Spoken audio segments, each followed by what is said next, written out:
Actualmente estamos en la exposición de la primera carta a Timoteo y nos encontramos en el capítulo 6, versículo 1 y 2, que es la porción que estudiaremos en esta mañana.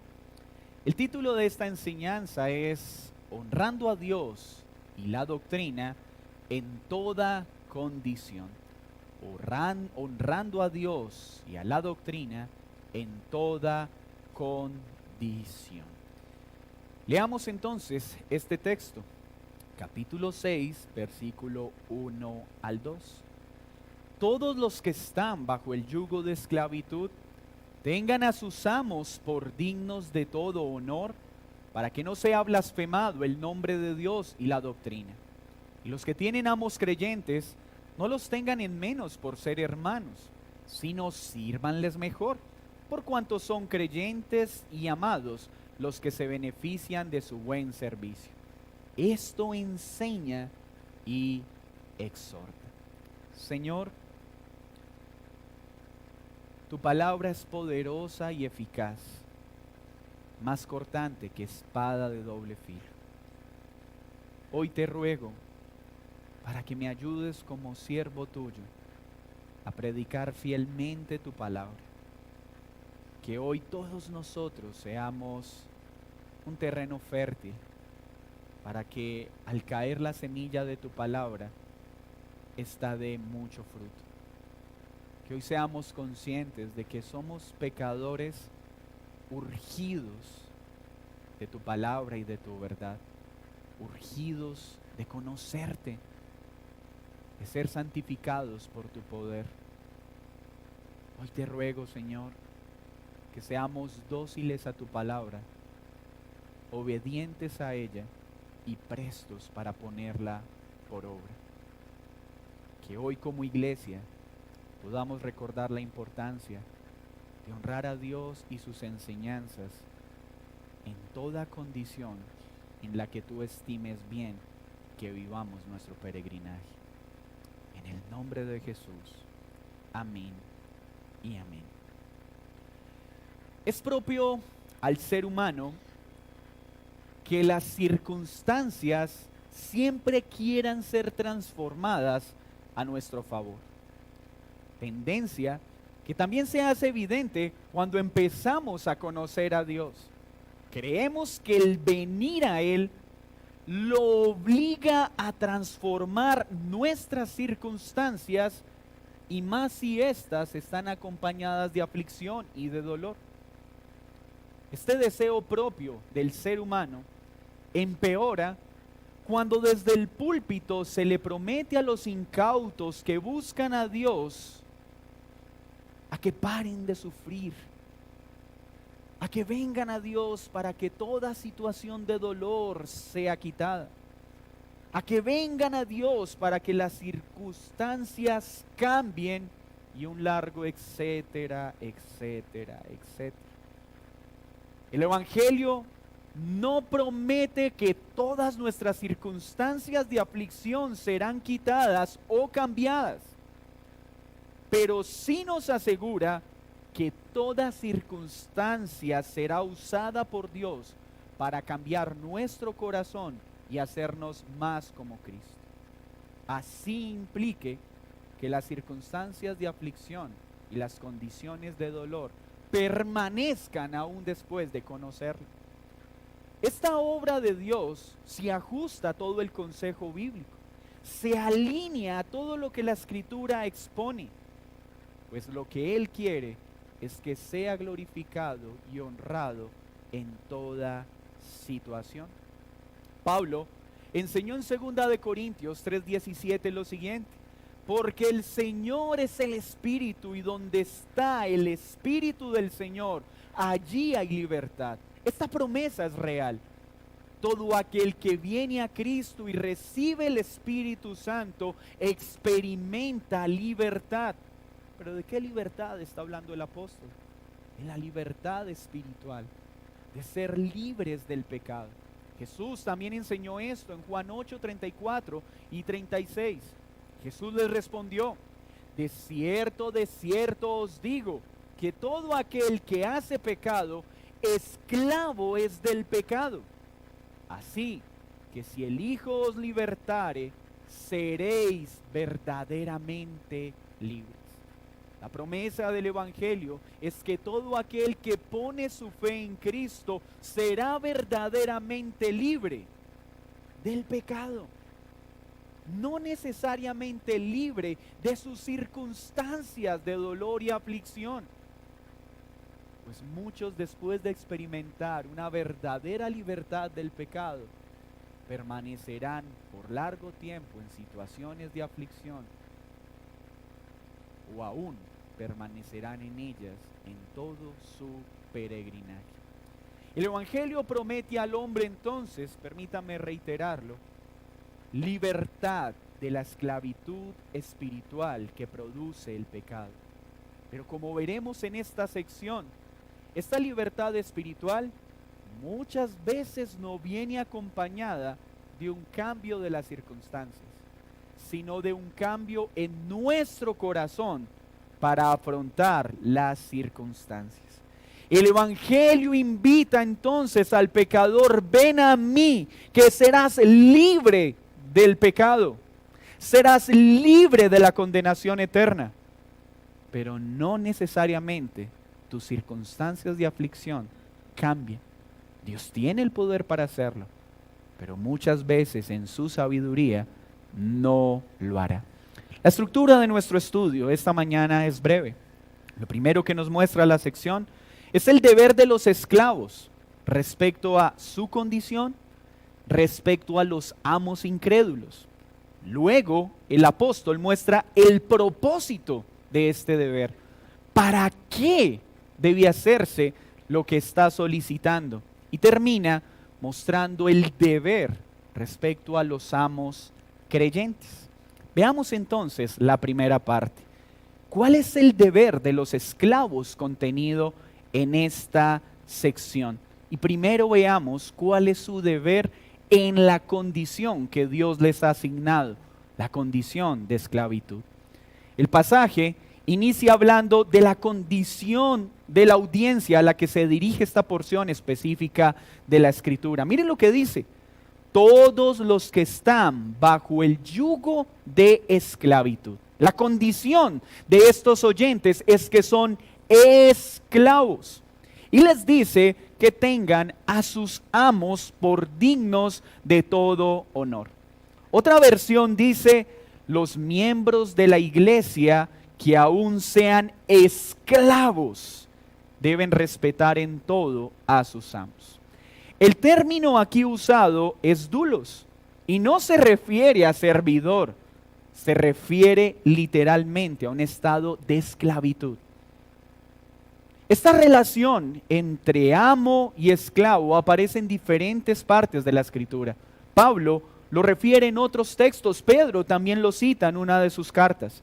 Pero a diferencia de estos textos, es solo en esta porción de Timoteo en la que Pablo habla solo a los esclavos y no se dirige a los amos en su instrucción.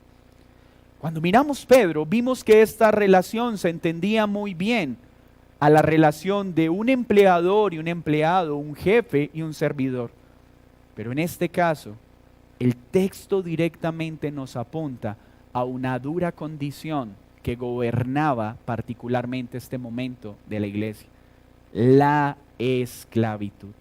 La esclavitud en el primer siglo era central a la dinámica social y económica del Imperio Romano. Se estima que más de la tercera parte de la población era esclava. Hendriksen escribe lo siguiente: habían muchos que habían llegado a ser esclavos por las siguientes razones. Primero, como prisioneros de guerra. Cuando el Imperio Romano se apoderaba de un lugar o de una comunidad, estos eran tomados como esclavos. Otros como convictos, otros a causa de una deuda se entregaban en esclavitud para saldar su deuda. Otros por rapto.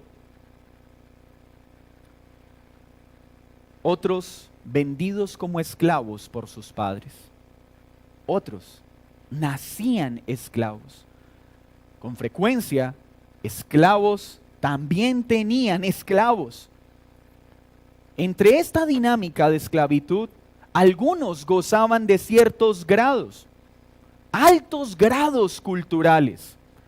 No solamente unos eran barberos, otros mayordomos o cocineros. Habían esclavos que eran médicos, importantes intelectuales, hombres ávidos y destacados en conocimiento, estaban bajo condición de esclavitud. Lo más difícil de este escenario es que la ley romana no prohibía a los amos que trataran mal a los esclavos. Aparte de que la esclavitud existía, los esclavos podían ser condenados a trabajo forzado, encadenados, azotados, ser marcados en la frente. Un amo podría simplemente quitarle la vida a un esclavo si no lo saludaba como él quería, si dejaba quemar el agua, si preparaba los alimentos con un exceso de sal. Eso meritaba que un esclavo pudiera ser asesinado. Además, en muchos casos conocidos por estos escritos, los romanos también trataban en algunas ocasiones con un amor especial a muchos de sus esclavos, a tal punto que llegaban a convertirlos en amigos o miembros de la familia. Pero ¿qué está haciendo Pablo en este texto? ¿Nota usted que no está llamando a su audiencia a que se revele en cuanto a su condición de esclavitud, sino que los anima a que valoren, acepten su condición, este pesado yugo de esclavitud? No les está escribiendo para que formen una revuelta, para que tomen las armas y se liberen de estas dolorosas condiciones de esclavitud. No está llamándolos a que se rebelen contra sus autoridades. Los llama a que acepten esta condición y que además de aceptarla, la usen para dar testimonio de la fe y la doctrina. ¿Quiere decir esto entonces que Dios aprobaba la esclavitud aplicada por los romanos? De ninguna manera. De hecho, el cristianismo y sus doctrinas fueron el fundamento principal para que la esclavitud fuera abolida en gran parte del mundo. Y digo en gran parte del mundo porque tristemente hoy sigue existiendo esclavitud en diversos lugares de nuestro mundo. Pero fue gracias a los postulados bíblicos que abolir la esclavitud tuvo sentido. Así que lo que nos muestra esta porción no es que Dios promoviera la esclavitud. Lo que nos muestra es la sabiduría soberana de Dios para entender cada momento histórico y social. Para este momento, la iglesia neotestamentaria tenía unos 34 años de haber sido fundada. Muchos de los miembros de la iglesia eran esclavos, por no decir que la mayoría. Promover una revuelta hubiera causado para este momento que la fe cristiana fuera despreciada, pues el modelo económico de aquel entonces hubiera colapsado. Si Pablo hubiera escrito a los cristianos, levántense en contra de la esclavitud a la que están sometidos, esto hubiera causado el desprecio de la fe cristiana. Hubiera dado una idea equivocada de Dios y de aquellos que seguían a este Dios. Hubiera despertado una persecución mayor y la muerte de todos aquellos que se hubieran identificado con Cristo.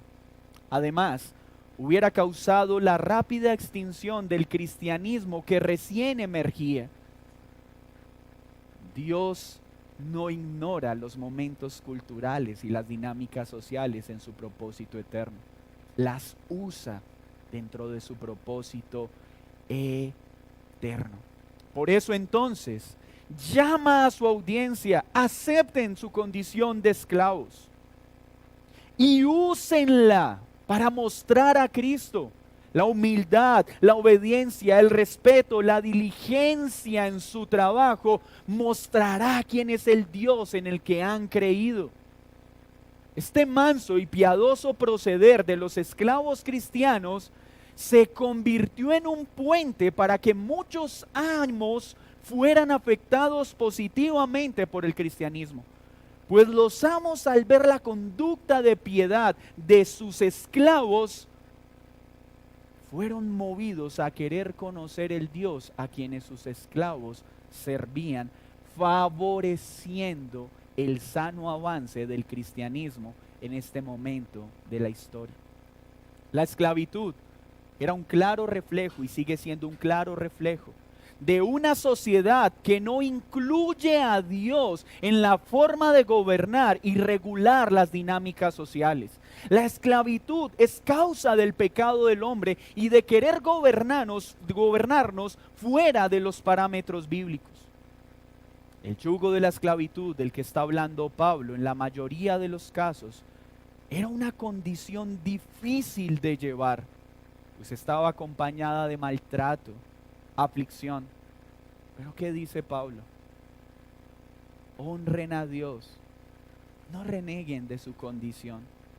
Estén seguros de que Dios los sostiene en esta dura condición.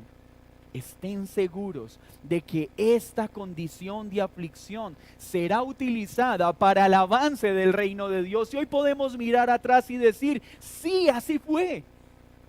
La sabiduría con la que obró el pueblo de Dios facilitó que se extendiera el evangelio en lugar de que fuera erradicado.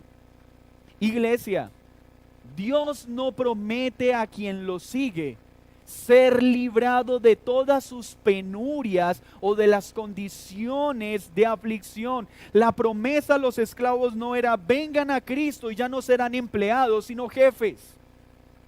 Vengan a Cristo y ya no afrontarán aflicción, sino que ahora vivirán en prosperidad y abundancia. No quiere decir que Dios no tenga el poder para proveer esto, pero el mensaje era vengan a Cristo y experimentarán libertad espiritual. Pero en la condición que se encuentren, Dios los usará para dar gloria, honra y honor a su carácter y a que el reino de Dios se extienda. Y esto lo vemos en la Escritura, pues toda circunstancia de aflicción, toda condición de dolor, Dios siempre la ha usado para tratar nuestro corazón y el de otros. Dios tiene el poder para cambiar nuestra condición. Dios tiene el poder para tomar a un esclavo y convertirlo en amo, pero no siempre lo hará, porque Él está más interesado en tratar nuestro corazón y el de otros que nos rodean. Por eso Pablo escribió, y sabemos que a los que aman a Dios, todas las cosas les ayudan a bien. Y esto es a los que conforme a su propósito son llamados, porque a los que antes conoció, también los predestinó para que fuesen hechos conforme a la imagen de su Hijo, para que Él sea el primogénito entre muchos hermanos. Ese es el mensaje del Evangelio. Ven a Cristo. Tal vez tu condición de aflicción no cambie, pero tu condición espiritual sí. Serás librado del poder del pecado. Tendrás vida eterna. Y todo lo que pase, Dios lo usará para que seas más como Cristo. Eso sí lo promete el Evangelio. Dios no promete ausencia de aflicciones. Lo que Él sí promete es librarnos de la esclavitud y hacernos como Cristo. Quiero reiterar lo dicho. Dios siempre, escuchen bien esto, siempre trae libertad total del pecado a todo el que viene a Él. Pero como lo hizo con estos hermanos esclavos, no siempre cambiará las circunstancias, la condición en la que nos encontramos. Un hombre condenado a prisión puede venir a Cristo y ser libre del pecado, pero puede seguir muchos años y aún hasta la muerte encarcelado. Un hombre puede ser salvo por Cristo, y no necesariamente ser salvo de la pobreza. Puede ser un salvo que morirá siendo pobre. Porque hoy muchos prometen, ven a Cristo y serás salvo, pero ven a Cristo y también serás rico. No es cierto. La Biblia dice que en medio de nosotros siempre habrán pobres. Dios puede salvar a un hombre en el lecho de su muerte, en medio de una enfermedad terminal. Y puede salvarlo y no necesariamente quitar su enfermedad. ¿Por qué? Porque Dios es soberano y Él está interesado no solo en cambiar las circunstancias, sino en usar las circunstancias para cambiar nuestro corazón y hacernos más como Cristo. Por eso el apóstol le habla a los esclavos diciéndoles, acepten la condición en la que están. No hagan una revuelta para tratar de librarse de ella. Usen esa condición para mostrar el carácter de Cristo. Pero quiero aclarar algo también. Aceptar la condición de esclavo que Pablo estaba enseñando implícitamente en esta sección no significa que ellos no pudieran anhelar salir de la condición de esclavitud. Primera de Corintios 7:21 dice, ¿fuiste llamado siendo esclavo? No te dé cuidado, pero también, si puedes hacerte libre, procúralo más. Le está diciendo, fuiste llamado estando en esclavitud, no te desanimes por ello. Toma la condición de esclavitud en la que te encuentras y úsala para bien. Pero si tienes la posibilidad de hacerte libre, procura hacerlo. Recuerden que los esclavos podían comprar también su libertad. Pero habían situaciones en las que a muchos esclavos les era mejor permanecer como esclavos que comprar la libertad, porque gozaban de un cuidado tan amoroso y tan generoso de sus amos, que comprar la libertad en lugar de traer bien, les llevaría a una condición de hambre y necesidad. Cada circunstancia es distinta. Por eso tenemos que aprender a discernir con sabiduría y acierto el obrar de Dios en todo momento. Luego entonces de hablar de esta condición de esclavitud, de animarlos y llevarlos a entender que es una condición que es dolorosa, que es un yugo pesado, pero que es útil. ¿Para qué? Miren lo que dice. ¿Cuál era el deber de estos esclavos? Tengan a sus amos por dignos de todo honor. Hoy muchos quisieran que estas líneas no estuvieran en sus Biblias. Está diciendo Pablo, esclavos, aparte de tener que soportar el yugo de la opresión, el trato hostil, deben tratar a sus amos como si fueran personas honorables, dignas del más alto respeto, aunque muchos de ellos no lo sean. Pues el solo hecho de ser amos les confiere una dignidad que debe ser respetada y debe ser honrada por los creyentes. Muchos en este tiempo y en ese quieren delimitar su obediencia a las autoridades de acuerdo a las cualidades de la autoridad. Es que yo solo obedezco a los líderes justos. Yo solo daré honra y respeto a mis jefes piadosos. Pero si son usureros, si son hostiles, ¿por qué he de respetarlos? Porque la Biblia lo ordena. Porque son dignos de honra. Así nuestras autoridades sean hostiles, sean arbitrarias y muchas veces injustas. Debemos honra, no obediencia absoluta, pero sí honra. La Biblia enseña a la iglesia, enseña a los creyentes un respeto a los amos, un respeto a las autoridades. Nosotros, por la gracia del Señor, no estamos en una condición de esclavitud propia a la que estamos hablando, pero todos estamos bajo autoridad. Los hijos bajo la autoridad de los padres bajo la autoridad de un jefe, los ciudadanos bajo la autoridad de un gobernante. Y nuestra autoridad no está sujeta al nivel de piedad o bondad que los caracterice. está sujeta a que tienen honor de parte de Dios para que los respetemos, aunque no merezcan tal respeto.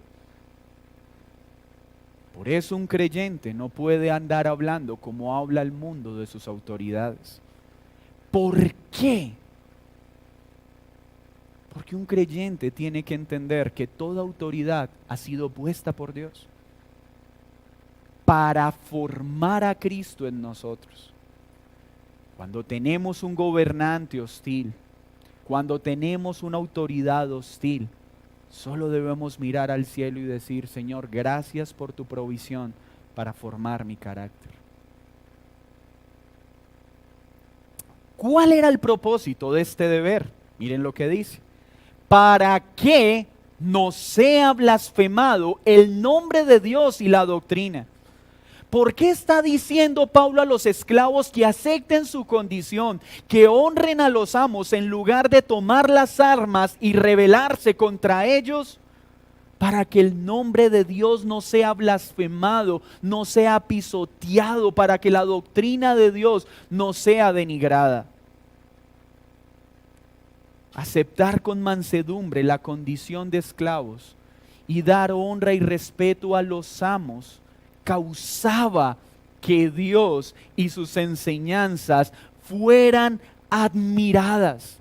Cuando los creyentes procedían de una forma distinta a los demás esclavos que renegaban de sus amos, que en lo secreto murmuraban de ellos, que trataban de no hacer lo que se les ordenaba para tratar de hacer justicia contra ellos, cuando los creyentes no actuaban así, sino que seguían siendo diligentes, seguían respetando a sus amos aunque los golpeaban, aunque los maltrataban, eso causaba que Dios fuera glorificado tanto por los amos como por los esclavos.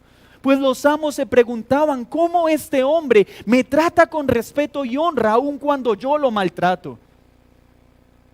¿Cómo hace este creyente para sonreír y dar gracias a Dios mientras es amarrado y azotado injustamente? ¿Cómo es ese Dios en el que han puesto su fe?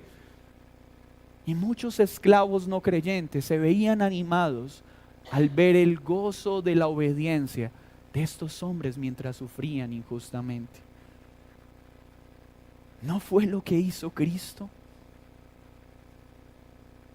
¿Por qué hoy la iglesia, en lugar de querer imitar a Cristo, quiere levantarse en armas para querer enfrentar la corrupción y la opresión? Cuando históricamente muchas veces la opresión, el cautiverio, Dios lo usó para disciplinar a su pueblo y para hacernos más como Cristo. Claro que oramos por gobernantes justos, pero entendemos que cuando llegan gobernantes injustos que perseguirán a la iglesia, en lugar de renegar como el resto de la sociedad, miraremos al cielo y diremos: Señor, gracias. Gracias por el cincel que has puesto para hacernos más como Cristo. Y que nuestro proceder pueda llevar a muchos a que digan: quiero conocer ese Dios que te hace sonreír en medio de la escasez, en medio del sufrimiento. Pero cuando los creyentes no hacían esto, el nombre de Dios era burlado. ¿No es pues tu Dios soberano? ¿No es pues tu Dios poderoso? ¿Por qué estás llorando? ¿Por qué estás renegando de tu fe como lo hacemos nosotros? ¿No dices tú que tu Dios es mejor que el mío? Cuando en medio de la aflicción renegamos, cuestionamos, dudamos de Dios y nuestro proceder es igual al del mundo, estamos comunicando equivocadamente al mundo que nuestro Dios no es mejor que el Dios en el que ellos han puesto su confianza. Y el nombre de Cristo era burlado. ¿Cuán importante son nuestras reacciones cuando estamos en condiciones de dolor y aflicción? Porque nuestro actuar puede hacer que muchos alaben a Dios o que muchos se burlen de Él. Estos hombres estaban siendo llamados a permanecer con su mirada en Cristo mientras eran azotados, mientras eran vendidos, mientras eran tratados con injusticia. Este mensaje en su extensión nos llama a nosotros también a aceptar las condiciones en las que por causa de nuestra fe muchas veces nos tendremos que encontrar. Pero que vean que en la aflicción, en la persecución, en la hostilidad, no nos comportamos como el mundo. Para que no digan, ¿y este no es disque cristiano? ¿Y este disque cristiano y también habla mal de su jefe como nosotros? Este disque cristiano y quiere vengarse de su amo haciendo las cosas mal para hacerle perder el dinero que no le ha reconocido. Y eso causa que el nombre de Cristo sea burlado. Dios en repetidas ocasiones nos colocará bajo las órdenes de amos, jefes tiranos, opresivos, para que nuestro proceder piadoso dé a conocer al Dios en el que creemos y las enseñanzas que Él nos ha impartido mediante su palabra. La mansedumbre del cristiano en la aflicción, en la persecución, siempre será bien usada para que muchos conozcan a Dios. ¿Cómo afrontamos la aflicción? ¿Cómo reaccionamos ante la aflicción? Pues es una buena oportunidad para dar a conocer a Cristo. Acompáñenme a Mateo 5, 14 al 16.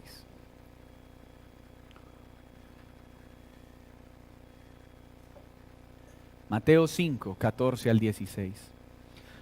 Vosotros sois la sal del mundo. Una ciudad asentada sobre un monte no se puede esconder, ni se enciende una luz y se pone debajo de un almud, sino sobre el candelero y alumbra a todos los que están en casa.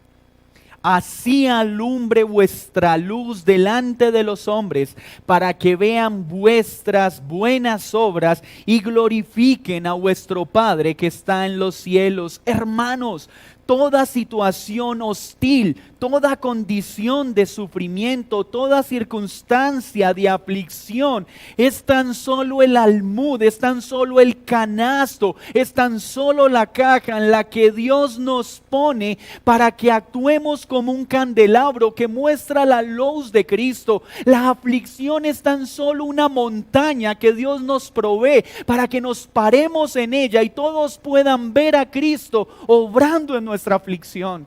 Bendita prueba, bendita aflicción que nos permite mostrar a Cristo en lugar de renegar como el mundo lo hace. Bendita enfermedad, bendita persecución, porque será solo una montaña para que la luz de Cristo pueda verse con mayor claridad por aquellos que nos rodean. Porque esos somos, luz. Claro que debemos orar a que el Señor nos saque de la aflicción. Pero mientras estamos en ella, no la veas más como tu enemigo. Conviértela en ese monte alto en el cual debes pararte para que la luz de Cristo alumbre. Así que un jefe hostil, un gobernante perverso, no va a ser un gran problema, sino una excelente oportunidad para mostrar el carácter de Cristo a nuestros compañeros de trabajo, a los ciudadanos que nos rodean. El creyente no debe deshonrar bajo ninguna circunstancia a quien Dios ha puesto como autoridad sobre nosotros. No debemos denigrar de ellas como lo hace el mundo, porque este proceder hará que Dios sea glorificado por nuestras buenas obras. Y vuelvo y enfatizo, honrar no significa obediencia total. Pues muchas veces tendremos que responder como lo hicieron los apóstoles. No puedo obedecerte, pues me es necesario obedecer a Dios antes que a los hombres. Pero ellos respondieron sin faltar al respeto y a la honra de las autoridades a quienes les hablaban. Es una pena ver las publicaciones de muchos creyentes en este momento propicio de lo que acaba de suceder en las elecciones. Comentarios tan denigrantes acerca de quien ha quedado en autoridad que ni siquiera los incrédulos se atreven a proferirlos. Cuando deberíamos simplemente de estar dejando claro en nuestras redes, si es que las usamos, que descansamos en Dios, sea quien sea el gobernante de esta nación. Porque todo lo que pase es solo una provisión del Señor para que como iglesia mostremos a Cristo a este mundo. Luego de mostrar este propósito, da una instrucción con respecto a los amos creyentes. Mire lo que dice el versículo 2. Y los que tienen amos creyentes, no los tengan en menos por ser hermanos, sino sírvanles mejor, por cuanto son creyentes y amados los que se benefician de su buen servicio. Esto enseña y exhorta. El hombre siempre tiende a querer usar su condición para beneficios ilegítimos. Y los cristianos no son la excepción. A veces, los creyentes creen que por tener jefes cristianos deben recibir consideraciones especiales. Y máxime cuando el empleado es autoridad del jefe cristiano en la iglesia. Un empleado cristiano, en lugar de esperar un trato preferencial cuando sirve a un amo creyente, debe servir con mayor diligencia, con mayor amor a su hermano en la fe. Si a un incrédulo servimos con diligencia y respeto, ¿cuánto más a un hermano en Cristo? Es una pena ver cómo muchos creyentes en sus ejercicios laborales se toman atribuciones que no les pertenecen. Hermano, pero es que tú sabes que esta semana hay reunión en la iglesia, yo no puedo venir el miércoles. ¿Tú entiendes porque somos hermanos en la fe? No, tú no puedes utilizar tu vínculo en la fe para ser negligente en tus responsabilidades laborales. Al contrario, debes servir con mayor diligencia. Y esto se ha convertido en una situación tan penosa y tan vergonzosa que muchas empresas no quieren contratar a cristianos.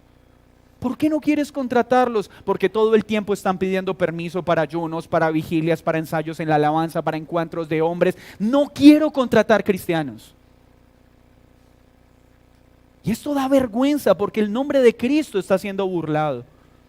Cuando las empresas deberían decir, tráeme a todos los cristianos que encuentren, porque son diligentes, porque son honestos, porque son responsables.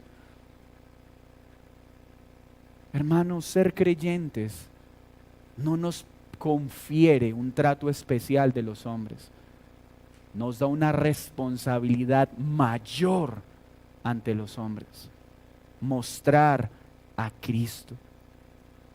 Y dice Pablo, para terminar, enseña, anima a los hermanos a que obedezcan estas cosas. ¿Qué aplicaciones generales podemos sacar aparte de las que ya he dado en medio del sermón? Iglesia, es una gracia de Dios que estemos en un lugar geográfico donde la esclavitud, como se describe en este texto, ya no existe. Pero seguimos bajo una relación jefe-empleado. No importa, por favor, no olviden esto, cuán déspota, cuán opresor sea una autoridad, debemos honrarlo como Dios manda. Hijos, muchas veces los padres los corregirán de una manera injusta, áspera, pero esto nunca los habilita para deshonrarlos y denigrar de ellos. Nunca se atrevan a tal, pues Dios ordena que tengamos una honra especial a nuestros padres, como si fueran los más honorables, aun cuando no lo sean. No importa cuán opresor sea tu jefe, hónralo. Y tienes la oportunidad de ser libre de esa opresión. Renuncia. O puedes buscar un mejor trabajo, pero mientras esa posibilidad llega, debes honrar y dar respeto a esa autoridad. Es tu responsabilidad mostrar a Cristo. Ora por esa autoridad. Y que tu oración sea, Señor, que mi jefe te conozca para que sea salvo. Pero también hazme más como Cristo mientras Él te conoce. Y gracias por Él, porque me ayudará a ser más como tú. Que tu testimonio, tu proceder, haga que muchos exalten al Dios en el que has creído y las enseñanzas que Él te ha entregado.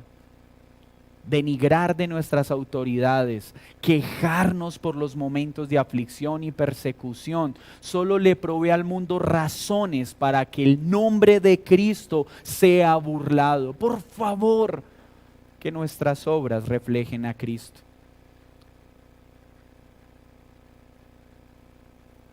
Hermanos, qué apropiado es este texto para el momento que estamos viviendo como nación. No es un secreto para la Iglesia de Cristo que el gobierno actual no representa los principios bíblicos, ni los gobiernos que le han precedido.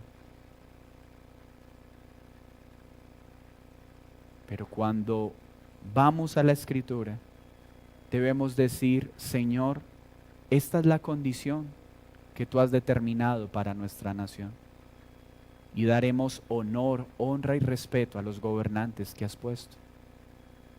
¿Pero significa que obedeceremos sus decretos y sus leyes? No. Cuando éstas sean contrarias a la Escritura, con respeto y honra, diremos, no, excelentísimo. No lo haremos, porque debemos obedecer a Dios antes que a los hombres. Cuando venga la opresión, cuando venga la aflicción, o en medio de la condición de aflicción en la que nos encontramos, debemos decir gracias, Señor, y ver esta situación como ese almud, como esa montaña, como ese canasto en el que debemos pararnos para que la gloria de Cristo sea mostrado a muchos. Honremos a Dios y a su doctrina, a su enseñanza, en toda condición y en toda aflicción. Muchas veces nuestra condición no cambiará, pero nuestro corazón siempre será cambiado en medio de la aflicción. Seremos más como Cristo. Señor, muchas gracias por proveernos tu palabra. Gracias por enseñarnos a entender con sabiduría y acierto cada dinámica social, cada momento histórico del avance de tu iglesia, y poder entender que tú eres soberano y nos guías a actuar con sabiduría. Y la orden que siempre has dado a tu pueblo es actuar con bondad, con humildad, honrando a las autoridades, no cediendo a las solicitudes pecaminosas, permaneciendo fieles a la verdad, pero mostrando al mundo que nuestra fe está en ti y no en los hombres. Hoy te ruego que nos perdones por todas las ocasiones en que hemos denigrado, hemos faltado al respeto a las personas que has puesto en autoridad. Perdónanos cuando, como hijos, hemos renegado de los padres que nos has dado. Perdónanos. Perdónanos cuando hemos denigrado de nuestros jefes o de nuestros gobernantes. Ayúdanos, Señor, a convertir toda circunstancia de aflicción y de angustia, toda condición dolorosa, como lo fue la esclavitud para estos hermanos, en una montaña en la que nos podemos subir para que los hombres vean nuestra fe en ti y nuestra confianza en ti, y que muchos te glorifiquen por nuestras buenas obras. Gracias por nuestra nación. Gracias por los gobernantes que han sido puestos. Ten misericordia de nuestra nación. Ayúdanos a darle la honra que ellos merecen, aunque muchos de ellos, por sus vidas y por sus procederes, no lo merezcan. El solo hecho de estar en autoridad les confiere una honra especial. Pero danos también la firmeza y la convicción para honrarles sin sucumbir a ninguna solicitud contraria a tu palabra. Que cuando esto pase podamos decir: obedeceremos primero a Dios antes que a los hombres. En Cristo Jesús. Amén.